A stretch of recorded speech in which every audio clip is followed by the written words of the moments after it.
Hi, Carl. Welcome to the NTM Growth Marketing Podcast. I am excited to be speaking with you today. Thanks for having me.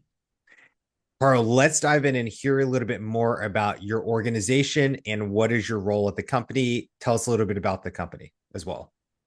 Sure. So for the last 13 years, I've been running Zealous Marketing as an agency that specializes in helping businesses rank higher in Google.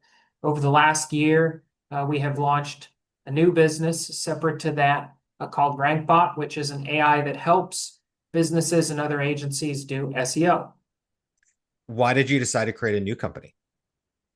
So the agency is very much a service-based, helping businesses kind of account marketing versus this is a SaaS that people can pretty much run themselves. Can you tell us a little bit more about the inspiration for your SaaS product? Was this something that you're experiencing firsthand in your Google relationships? Were you going to Google and searching for stuff? Is it comment section on TikTok? What inspired the creation of it? Sure. So we do this work, have been doing this work for over a decade, and SEO is something that kind of has a question mark over most people's heads Mm-hmm. of what that means or how much effort or time that it takes. And so we do spend a lot of time at it. And what I saw was there's a lot of this that someone could automate with AI, and someone's going to do it. So I might as well be that person. Love it.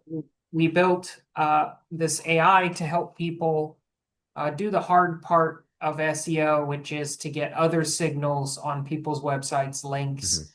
So RankBot builds, uh, connects with websites, figures out sites that you would like to rank with and get links on, and gives them an article, negotiates that, gets it placed, and comes back to you every single month with links in the with links that go to your site.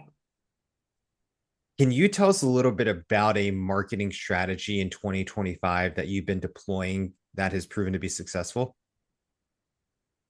Many people think that SEO is dead. They keep saying that, or and GEO and AEO and all of these other things. And Google recently said that good SEO is good GEO.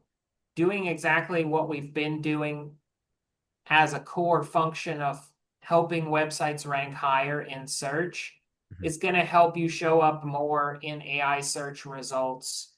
So a lot of people want to pitch, oh, everything's changing, nothing on how we used to do it works, and we need to do something else. And that's just not true. Therefore, this kind of sounds funny coming from a guy who's built a SaaS startup, that the world is changing and we should completely do everything different. I think there are a lot of things that are the same that can be functionally faster if we use software and AI. And that's what I've built with RankBot, is the ability to give it your website. It figures out what you want to rank for, and then helps you get those links out on the internet, all without you really having to tell it what to do. That's comparably as good as a person doing it. I want to share a real life example for myself and for you to share to that business owner of explaining why Google search, why SEO is still important and how I actually discovered this organization. So back in July, it was our anniversary, and I wanted to do a couples massage. So instead of going to Google and searching for everything, Gemini tends to be the LLM I use. I gave it a prompt saying I wanted a couples massage in Carlsbad, California that would be under $200. Maybe I had one other prompt and instruction I gave it, and then it led me to a few massage organizations, and then I booked an appointment. And I told them my process, and they said I was the first person who ever came in for an appointment through an LLM. Can you explain kind of within that process how SEO eventually led me to that massage organization? Well, when the LLM gets your query, which it tends to be longer than what people type into Google, Mhm. all it does is take a phrase or two. If you look at the step by step that shows up kind of in parentheses or whatever, it'll say that it's searching for a specific phrase. So It's just taking what you're asking for, turning it into a phrase, and then putting that through a search engine. And then it kind of goes through different sites trying to find match to the information that you have. But for the most part, I'm betting the one that it gave you was on the first page. I would assume so. Yeah. So what has happened is that SEO is even more important than it used to be because some of that choosing and picking is being handed over to machines. So if you rank well, you are probably increasing your ability of being found more than you were when it was just people choosing and possibly being tricked, or not tricked, but convinced that, oh, look, this discount thing. Whereas something that's not attached to the actual task at hand Mhm. and is going for exactly what you're looking for, the changes you need to make in your websites should be, well, where do we put pricing? How do we talk about the different deals that we have so that if something other than a human came along, that it would be obvious to it as well. For example, putting a discount code just in an image. ChatGPT doesn't very easily see images in searches, so it's not going to see that. If you don't say some kind of deal or your pricing is all just on a PNG, you're likely losing out on people like yourself who are asking AI to look through. AI, for the most part, per cost, can still only really look at words. Hmm. And I don't know if you feel this way. It's how I feel as a techie. When Gemini told me this is the best one to go to, I didn't even think twice. I just booked almost instantaneously. Versus on Google, I saw myself needing to do a little bit more due diligence in that process. I just intrinsically trusted what Gemini said, and I was there within a few days. There is a lot of consensus out there that AI searches are higher intent and Mhm. quicker to convert because of currently the trust level that comes through the AI. Once Gemini and ChatGPT start letting responses be paid for and start to Right. not match exactly what you're asking for, they're going to get their hand caught in the cookie jar. And I think that trust level that people have now with these AI search results may not be near as Mhm. high because they're going to have to figure out how to make money at this. Google Right. did it with ads, ChatGPT, all the other systems are going to need to be paid for this somehow because they're losing tons of money. Are you seeing ads being deployed in, the next year, or do you think this is a multi-year outlook of when they're going to come into place? I don't see a world where they don't eventually happen. Gemini and Google are positioned to attack this most quickly. I Mhm. think OpenAI has spent all this time trying to build this reputation as a trustworthy source, but don't really have a path to revenue when it comes to the queries itself. I mean, for Pete's sake, they're taking on government stuff, or you can pay us $2 million to come consult you on how to use Right. AI because they don't have a clear path to figure out how to make money. Perplexity is trying to figure some of that out and is starting to index the internet by itself, which is still SEO. I think the next 2 or 3 years, we're going to have to see something shake out because I have a feeling they're not going to hit AGI and realize, this has plateaued at a certain intelligence level. We now have to make it productive and profitable. So this question might be obvious, but I want you to give an answer that maybe backtracks a little. So the question is around how has AI impacted your role as a marketer or just in general as a businessman? Obviously, you believe in this so much, you've literally created a SaaS product around AI. So maybe you could answer this question more in the theme of just when did AI really start to influence you as a business person? Was this something that you've been thinking about for a decade, or is it when ChatGPT came on, it was just this light bulb of this is the future?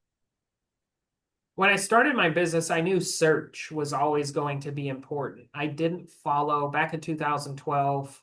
I could have been like a lot of other agencies and said social media is the new search and Mhm. we'll never go back to Google and SEO is dead, they said back in 2012. And I figured if you're going to help businesses make money, you need to be there when they're searching. Andrew, when you looked for that service in California, did you ask your friends on Facebook if anybody had gotten massages? No, you went to Google search.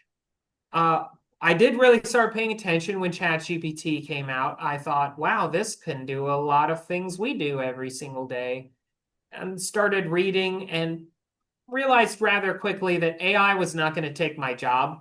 People who use AI are going to take my job. Programs that use AI that can functionally do it as well as an intermediate human like RankBot could potentially take not your whole job, but tasks of your job. I don't think any one given job that a human currently does can be fully automated by AI, except for people who do very specific repetitive tasks like voiceover or translation of documents.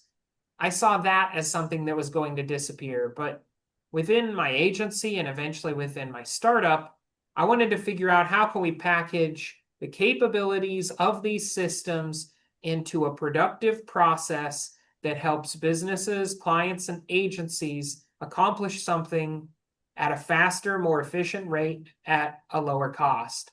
And that's where I eventually came to the understanding that there are a lot of things I do within SEO, within our agency, that uh, an AI can do about 80% as good, but marginally 50, 40% the cost. And so there are a lot of people that are out there that would say, well, I still want to hire humans. And you will get better work from humans almost 100% of the time for all things, as long as those humans are good. However, if it becomes a function of cost or scale, there are systems like RankBot that make sense that you have a human working with the systems like RankBot and monitoring that. And that is a combination which could save you money, scale your SEO efforts quicker, and help you accomplish your goals more efficiently. So my last question today, Carl, and feel free to give another shout out to RankBot here. I always like to ask an AI tool that you use on a regular basis, well, LLM or standalone software. So I think in this case, I'd love to give you the opportunity to give one more plug for RankBot and why someone listening should go and take a look at it. Sure. And I use a lot of AI tools as partly just for research and making this tool myself. RankBot's kind of a mixture of what looks like if Facebook Messenger and ChatGPT had a baby. Because you drop your website into BuilderBot. BuilderBot then makes a single rank bot that will do SEO for that website. And then you talk to that bot, figure out the keywords you want to rank for, and then paying it money, it launches and goes and finds those articles out there, right? Websites, and then writes articles for those websites, brokers a spot for you on that site, makes sure it gets placed, checks the link, and delivers those links to you every single month. So off-page link building is handled entirely by RankBot, and you can have multiple bots on your page, like one working on your home page and one working on a service page over here, or one on a Very cool. location page over there. And so you can have this army of bots, whether you're a business that wants to do your own SEO, or an agency who doesn't normally do a whole lot of SEO but would like to add that to your services. We have positioned it to be easy for all kinds of businesses. I've had a dentist recently that I don't think that's an agency or anything at all, as far as I can tell, because the account is just towards a dentist office. And they've gone in, give the different pages, and hired the bot to build links to that pages Wow. and track the keywords as they rank higher. I've tried to make that portion of SEO as simple as possible for the businesses. You can ask RankBot what to change on your website, but there are a lot of resources in that, other SEO, AI tools. ChatGPT is actually pretty good about telling you what to change on your website. Mhm. The thing we wanted to fix was people need other references out on the internet pointing to them, proving to the AIs and search engines that they are noteworthy and should be referenced. And you distinguish this from an AI agent, or would you consider this an AI agent? I think AI agent is a very broad term that Mhm. people use very, very liberally. If you're saying that an AI agent is ChatGPT hooked into multiple APIs that can actually accomplish tasks, then yes, RankBot is an AI agent. The ethereal, this is thing is going and doing everything all by itself. I don't really think there are any actual systems like that. I think it's a buzzword for some Mhm. people to this future state of AI. But as far as being able to do multiple tasks, more than just generating content, yes, RankBot is an AI agent. Awesome. So, Carl, can you end us today with a website, ways to get in touch with you to learn more? Sure. So there are multiple rank bots on the internet, but if you Google rank bot, You're at the top. we're the ones that show up at the Nice. top. Rankbot.ai, or you can look up terms like what are AI backlinks or AI backlinks, and it tends to be on the first page for those as well. But it is rankbot.ai. As far as getting in touch with me, the easiest way to connect is through LinkedIn, looking up Carl Holden on LinkedIn. And then my marketing agency is Zealous Marketing, if anyone has interest in that. But again, the easiest way to contact me is through LinkedIn. And then to start an account in RankBot is free. It only costs money once you launch it to go and build links for you. Perfect, Carl. Thank you so much for your time today. Thank you. Before we jump into our next guest, we want to take a moment to tell you about our marketing mastermind cohort, No Typical Marketers. If you are a marketing executive looking to connect with like-minded professionals, this is the space for you. It's more than just a Discord group. It's your exclusive ticket to monthly roundtable meetings where we have group discussions about advanced marketing strategies, share insights, and solve real world challenges like implementing AI agents into your marketing. Membership is exclusive and by application only. If you're ready to take your marketing game to the next level, apply now using the link in the description below. We can't wait to see you there. Now, back to the episode. Hi, Scott. Welcome to the NTM Growth Marketing Podcast. I am excited to be speaking with you today. Always a pleasure, Andrew. Not quite from your car, but this is even better. That's an inside joke. For everyone who's listening, I said that I'm not cool enough like Jerry Seinfeld to have a podcast from my cars. I had a little bit of emergency when Scott and I had a debrief a few weeks ago. And Scott, you come from a very accomplished background. Like I mentioned during our first call, I've been a fan of your organization for years as a software. I admit I do not have any longer, but it was something that we use to track our clients' data. So why don't you share a little bit about your organization, what it is, what's your role at the company, day in the life of Scott? Sure. I'm the founder and CEO of Wicked Reports. We're a marketing attribution platform. We provide three main services for our customers. We measure accurately, we signal to the ad platforms what they should be bidding on, and then we use AI to tell you how to act. In our action framework, we simplify all the attribution down to one word: scale, kill, or chill. Is that the tagline of your business? Scale, kill, or chill? Well, it's about to be. We're doing a website. I mean, you're never happy with your website as a Right. founder, but like we're doing a big messaging overhaul. So we have the messaging done here and there. And yeah, that's in the running. It's either measure, signal, act, or scale, kill, chill. One of the two. Nice. I don't know. We'll see So which one plays better. uh, as the founder of the organization, what inspired this idea for you to create Wicked Reports? So kind of a woo-woo backstory, actually. I'd read a book called The Passion Test because I was a big Mhm. database guy and I would run a lot of databases at pretty successful big organizations, apartments.com, Motorola, Hong Kong 911 department, a few others. And it just wasn't as fulfilling, but I liked data and using it, Mhm. and I read this book, The Passion Test. They have this little process to sort out what you are most passionate about. And my passion, as odd as it was, is solving puzzles using data. That's like the thing I most love to do. So I was like, okay, I want to figure out how to do this because the more I thought about it, I was like, geez, that is what I love to do.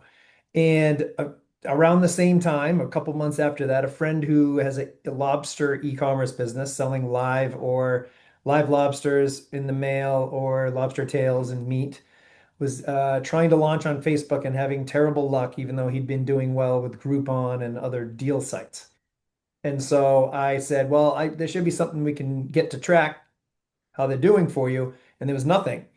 And so I cobbled something together and we ran a test and he broke even on his ads. He spent like 4 grand and broke even in like a month. But when we measured the lifetime value Mhm. from those like top of the funnel initial ads, he was actually making 10 to 1 on his money. And Wow. I did that using, well, it wasn't called first party data back then. I just said, hey, let's use your real sales and see if ads from a while ago worked.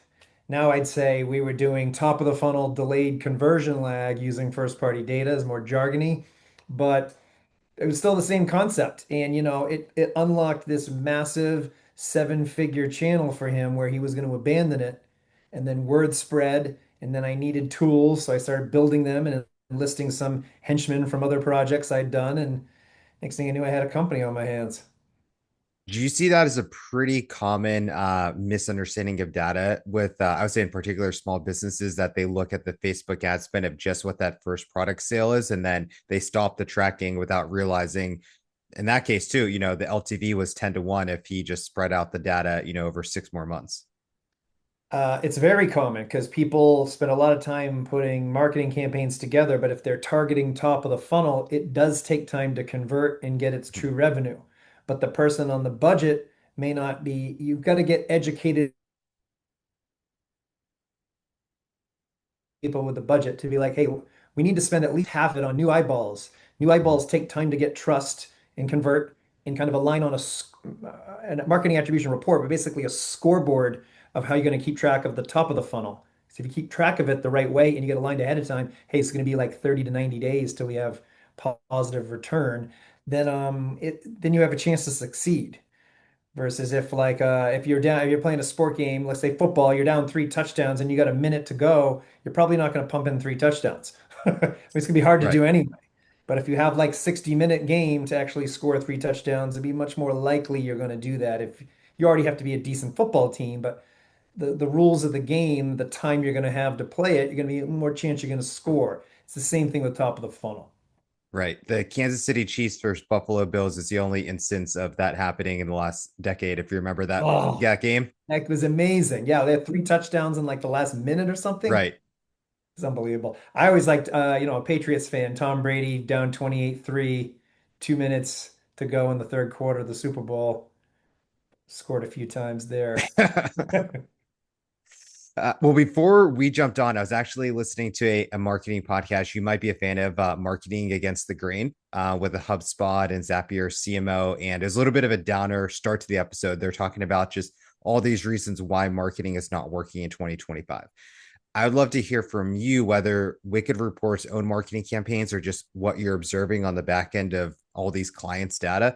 What are some marketing strategies that you've seen to be effective in 2025 with just, how turbulent this year has been in a lot of different ways? Yeah, I mean, full funnel marketing is just more tangible. It's more of a solid foundation. By that, I mean you have a different marketing strategy and approach to your cold traffic prospecting. Top of the funnel, cold traffic, call it what you will. And then at Wicked Reports, and we're tracking that, we draw a line in the sand that if you're not in the first party data, meaning you're not in the CRM and you're not obviously not a customer, then you're top of the funnel. And you can get very strict with that being only the first time they ever hear about you, or you can get more flexible with until they opt into the CRM.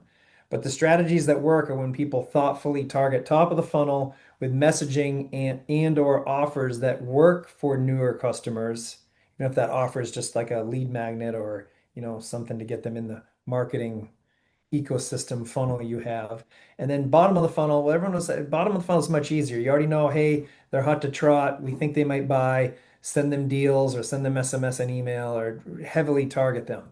So I think because the costs have risen to a point where and the algorithms also, it should be mentioned, Meta's AI advantage, they skew towards bottom of the funnel or repeat purchasing and I think that's part of the problem because the AI is given a job which is get more conversions and it sees the conversions that are sales conversions that are most valued And it sees that the most likely people, the ones that have already bought from you, are the ones that are already like visiting your site a ton. It focuses on them. And so people don't realize they can change the targeting. So it's an epidemic in Meta, really, that people are not actually getting top of the funnel cold prospecting unless they take great pains to do so.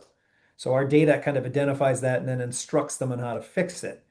But I think that's a big part of the problem. Top of the funnel getting huge neglect. Are you still viewing Meta as an effective advertising platform? Definitely. You need to change the signal so that it knows Mhm. what to bid on. So, meaning like if you want new customers, you have to send it a pipe of just new customer conversions and create a campaign that's and tell Meta, I only want to optimize on this conversion. Mhm. Because otherwise it's going to do what I said before, which is, optimize on the fastest, easiest conversion, because that's logically what you would think.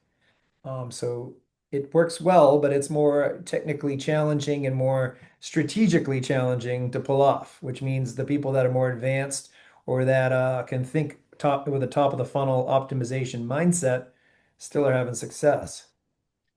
Why do you think Meta is still here in 2025? And what I mean by that is there's been so many moments I've seen from the outside looking in at Meta, thinking it was going to collapse, whether it was Cambridge Analytica, everyone in the world hating Zuck, then bad boy Zuck emerged with his cool necklaces and hair and M&A fighter, and then he's too involved with Trump. And it's so many different things. And I always feel it's going to have its MySpace day, but you just kind of prove the point that Meta ads are still effective. We see that at our own agency. So what do you think has allowed Meta to still be in the game and such a powerful social media outlet?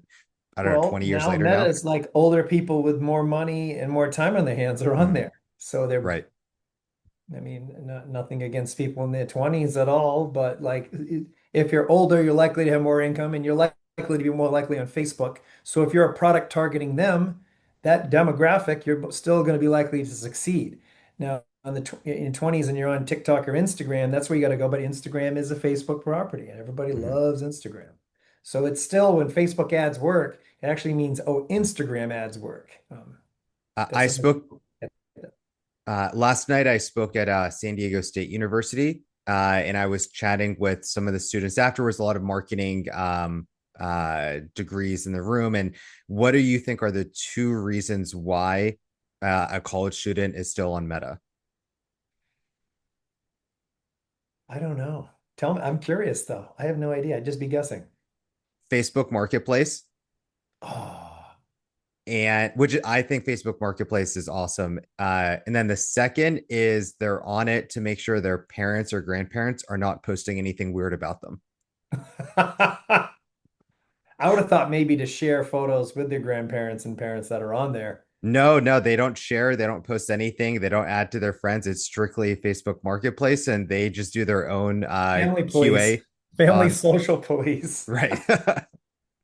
Oh man, that's fascinating. Yeah, because I wouldn't think so eventually there's a ticking time of life on Facebook's growth, but not because Instagram's so popular, they don't have to worry about it. And then Right, they'll likely go just buy the next one that gets popular. That's how they grabbed Instagram, right? It was right, popular, they grabbed it. Same with YouTube and Google. YouTube was popular, Google grabbed it. The magic price of 1 billion on both cases. right. So, Scott, in terms of AI, we touched on that lightly in some of your answers. I'd love for you to share just how AI has changed and influenced you as a marketer in the last couple of years.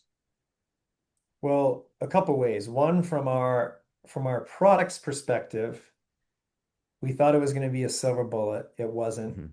AI likes to hallucinate, and AI is like humans, they're not good at picking the right attribution model. Gonna find out. However, with enough training and enough guardrails, it now saves our customers about 2 hours a day. 2 hours that they Wow. wouldn't actually probably spend in the platform. They get the benefit of the AI picks the right attribution model, gives the right analysis, looks at all the trends. It consistently gives great analysis because we have a lot of guardrails around it. So it's more like machine learning done on autopilot and saving us coding time. Now, as a regular old marketer, I know, for example, being on this podcast, I use this AI tool, podpitch.com. I'm not affiliated with them, but it's fantastic. It finds podcasts that are around marketing that are in my, the types that I would want to be on, and it It creates intelligent pitches from my background and other pods and manages all that automation and does it all. It's pretty fascinating and it works great. I mean, I wouldn't be here without it today. Here meaning on your pod. Yeah. Hopefully be here in life. Uh, so I would ignore those emails for the longest time. And maybe a month or so ago, I started to actually read, as you get so many spam emails every single day, and I Oh, I started to get read tons. the bios of the people. And you were one of the people I was realizing, wow, they're actually introducing me to really amazing professionals. And it's doing, my job on the other end as a podcast host, where I don't need to do as much work now to, try to find guests. I mean, I probably have booked 10 people to appear on the podcast in the last 2 or 3 weeks just from those emails I'm receiving now as a host, and they're good quality professionals too. Yeah, they're good at matching because it learns you go thumbs up or thumbs down when they found good pods or not. And then it just learns pretty well. I had set up an email for my daughter to go do this work. Okay, I remember mentioning to you, I Lily wasn't sure if that was your wife or like was a my daughter. cousin. It was just your daughter. Okay, cool. And then but then I came across this like, oh, I'll try this out because she's like, she was working at a clothing store and she's in high school. She's got other things she wants to do. But and then I wasn't sure she was going to do it for me, but I was going to try to convince her. And then I was like, you know what? This is better. But I already had it set up with her email. And then it was like, I don't actually need her to do anything. Like, hey, I took her job that she didn't Nice. even get. So Scott, our last question today, and you've touched on this lightly, so feel free to share, some of these tools again. But any AI software you find yourself going to on a regular basis, whether that's a standalone software like Podpitch or maybe an LLM that's your favorite to use. Yeah, Benson, BNSN.ai. It's What is by that? it's kind of like the father of the video sales letter, the copywriter, Mm, John Benson.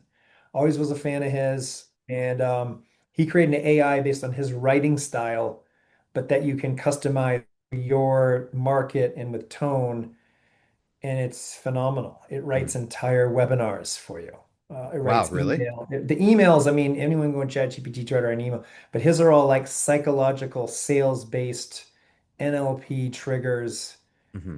like, just the long sales letter that you're like, wow, this is good. How could anyone ever write all this or whatever? Well, he used to actually be the one writing all those, and he got his brain up in AI. It's really, really Nice. cool. Is he alive? Yes. Yeah, he's like a bodybuilder in South Florida Oh, with a nice. net. Yeah, Nice. literally. Love the He's career like, I post think he's like marketing. my age. He's still like a bodybuilder though. It's pretty cool. So Scott, to round us out, can you share any links, social media handles, best ways to follow up with you and Wicked Reports? Sure. Wickedreports.com is best. Fiveforces.com has my measurement methodology course. And on LinkedIn, Wicked Reports, Scott should find me there. That's where I'm at. Perfect. Thank you for your time today, Scott. Thanks, Andrew. Take care.